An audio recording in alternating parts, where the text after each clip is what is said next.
할렐루야. 8월 18일 월요일 새벽 기도를 시작하겠습니다. 사도신경으로 우리의 신앙을 고백합니다. 나는 전능하신 아버지 하나님 천지의 창조주를 믿습니다. 나는 그의 유일하신 아들 우리 주 예수 그리스도를 믿습니다. 그는 성령으로 잉태되어 동정녀 마리아에게서 나시고 본디오 빌라도에게 고난을 받아 십자가에 못 박혀 죽으시고 장사된 지 사흘 만에 죽은 자 가운데서 다시 살아나셨으며 하늘에 오르시어 전능하신 아버지 하나님 우편에 앉아 계시다가 거기로부터 살아있는 자와 죽은 자를 심판하러 오십니다. 나는 성령을 믿으며 거룩한 공교회와 성도의 교제와 죄를 용서받는 것과 몸의 부활과 영생을 믿습니다. 아멘. 찬송가 424장 찬양하시겠습니다. 424장입니다.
오늘 우리 주신 하나님 말씀은 구약성경 에스겔서 19장 1절에서 9절까지 말씀입니다.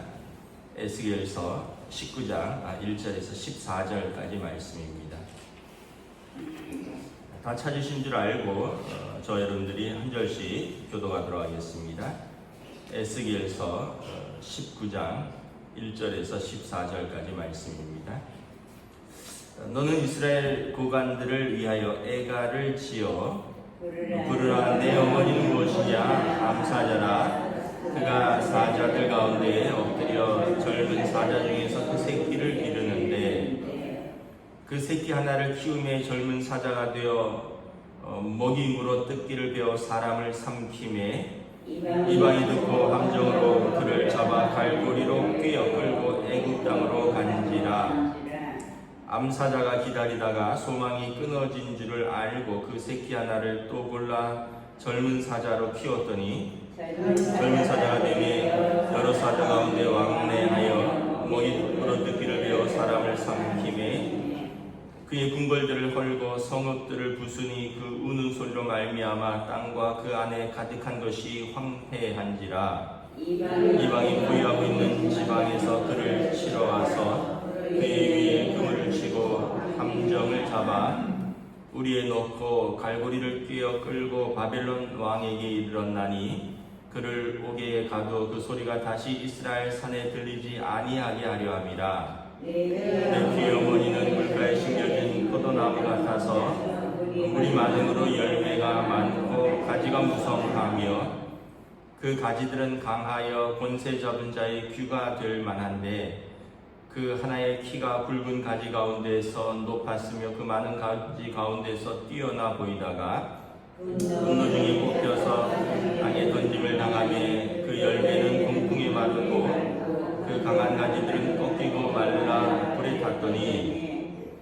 너희는 광야 메마르고 가물이 든 땅에 심어진 바 되고 우리 그 가지가 중 하나로부터 나와 그 열매를 태우니 권세 잡은 자의 귀가 될 만한 강한 가지가 없도다 하라.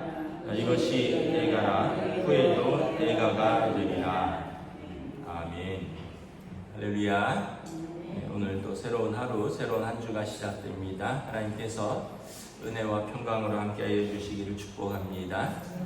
계속해서 이제 에스겔서 말씀을 보고 있는데, 에스겔서는 지금 이제 나라가 완전히 망하지는 않았고요.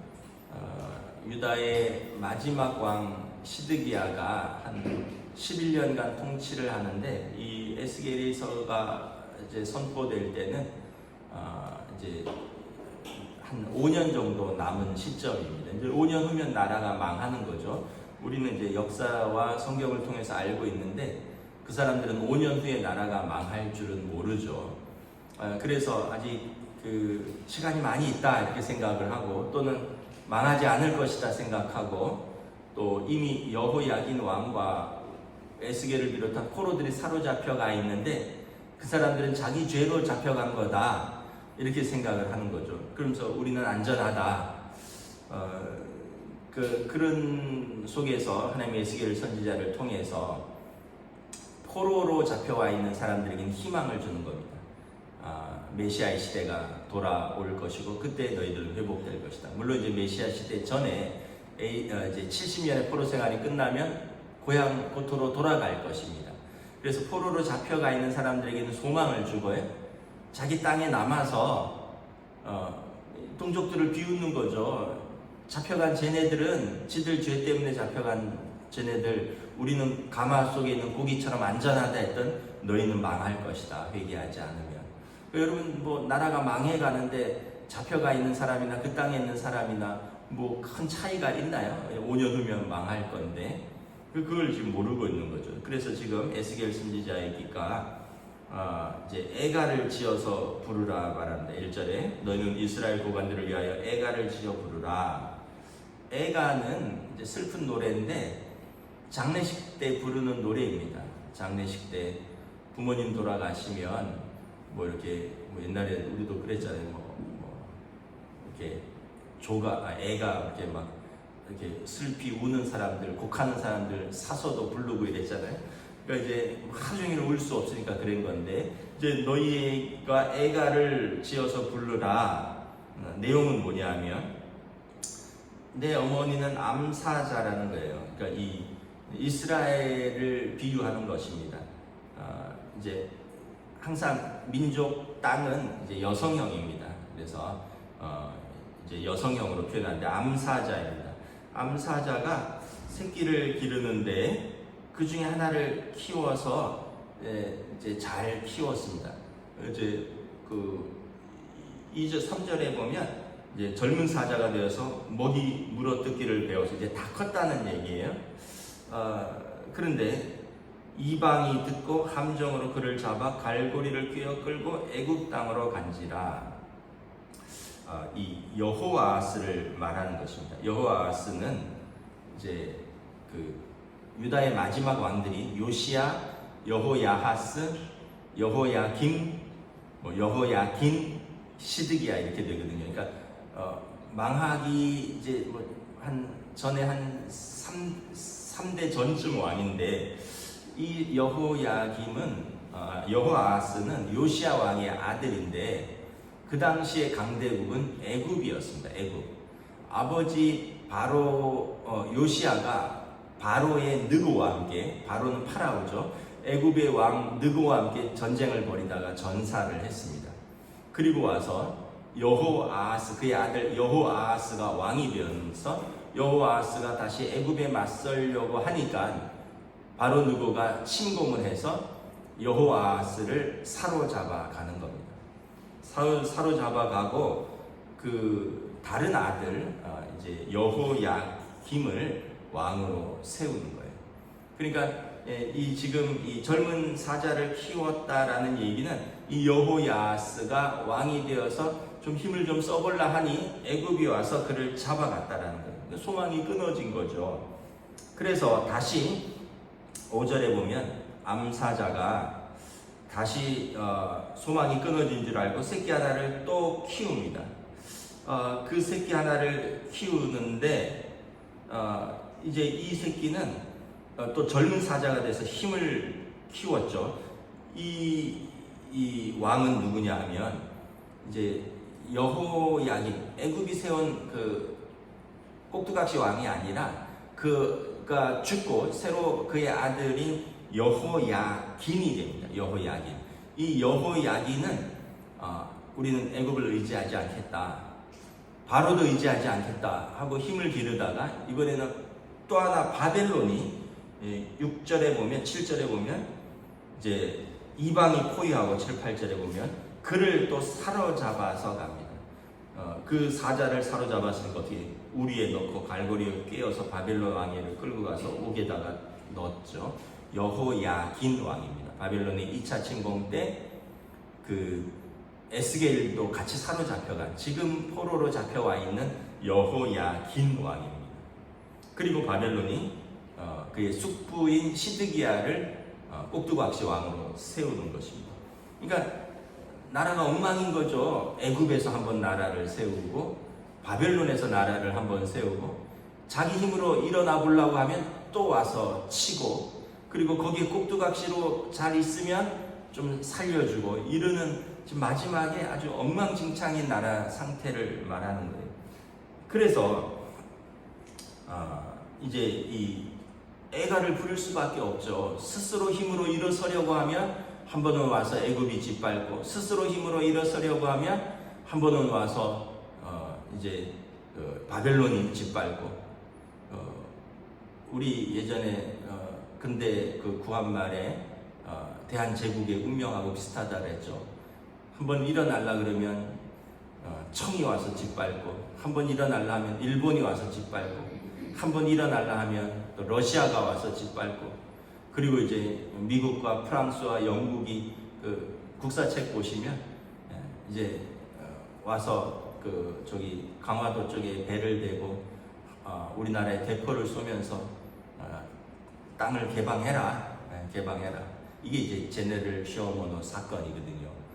여기 이제 또 대원군이 대항하다가 또 뭐 하여튼 복잡해. 나라가 이제 자기 힘으로 못 서니까 여기 의지했다가 저기 의지했다가, 그러니까 그래서 항상 여기서도 유다도 보면 이 선지자들이 그렇게 얘기를 해요. 애굽과 바벨론에 직접적으로 맞서지 말고 또 애굽과 바벨론에 무조건 의지하지 말아라. 하나님을 의지하고 두 강대국 사이를 에서 너희가 살아남을 지혜를 택해야 된다. 선지자들이 그 얘기를 하거든요. 애굽도 강대국이고 바벨론도 강대국인데 서로 애굽과 바벨론이 싸우는데 그 사이에 이 팔레스틴이 있단 말이에요. 그 싸움에서 너희가 지혜롭게 살아남아라. 어느 한쪽을 의지하지 말고 양쪽과 평화 조약을 맺고 하나님을 의지해라. 이게 선지자들의 말인데 이제 왕들이 힘세 보이는 쪽에 붙는 거예요. 애굽에 붙어야겠다. 그러다가 애굽이 잡아먹는 거예요. 안 되겠다. 바벨론에 붙어야겠다. 바벨론이 또 잡아먹는 거예요. 이쪽에 붙으니까 이쪽이 가만 놔두나요? 그래서 우리가 참 지혜가 있어야 됩니다. 뭐 마치 한반도 상황하고 똑같아요. 중국, 러시아, 일본, 미국 어느 한쪽에 붙어서 먹고 사는 나라가 우리나라가 아니라 여러분 여기 동북아에서 우리가 지혜를 가져야 돼. 어느 한쪽과 붙으면 다른 세 쪽하고 멀어지는 거예요. 그래서 그 사이에서 균형을 갖추면서 하나님 의지하면서 국력을 키우고 지도자들이 지혜를 갖춰야 되는 거죠.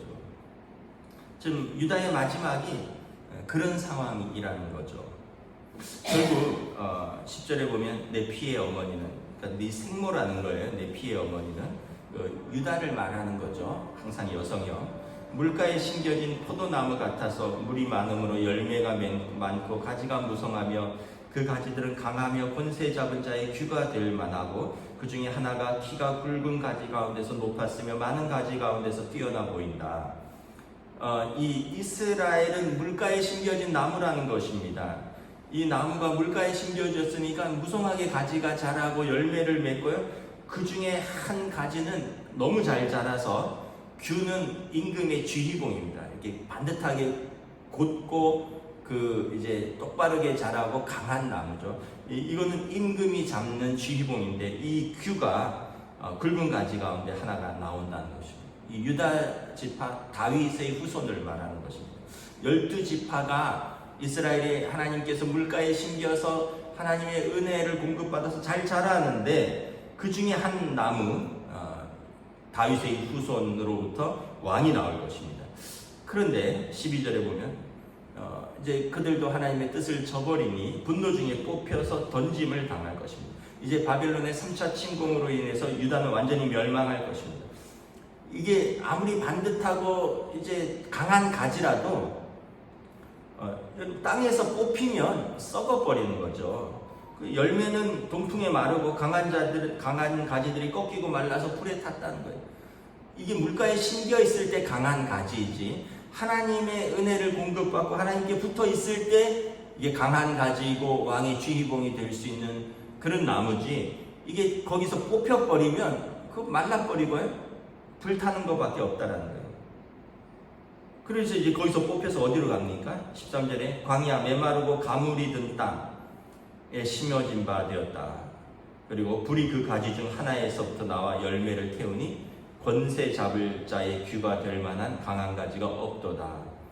이것은 바벨론으로 이제 뽑혀왔다 이런 뜻입니다.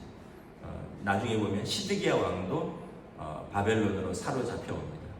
두 눈이 뽑히고요. 아들들이 아버지 앞에서 무참히 살해당하고 아버지는 두 눈이 뽑히고 손발에 이제 쇠사슬을 차고 바벨론으로 끌려오는 유다의 마지막 왕이 되는 것이죠. 그러니까 애가라 슬픈 노래라는 거예요. 너희가 이것을 부르면서 울 날이 올 것이다. 이제 뭐 얼마 남지 않았어요. 한 5년 후인 것이죠.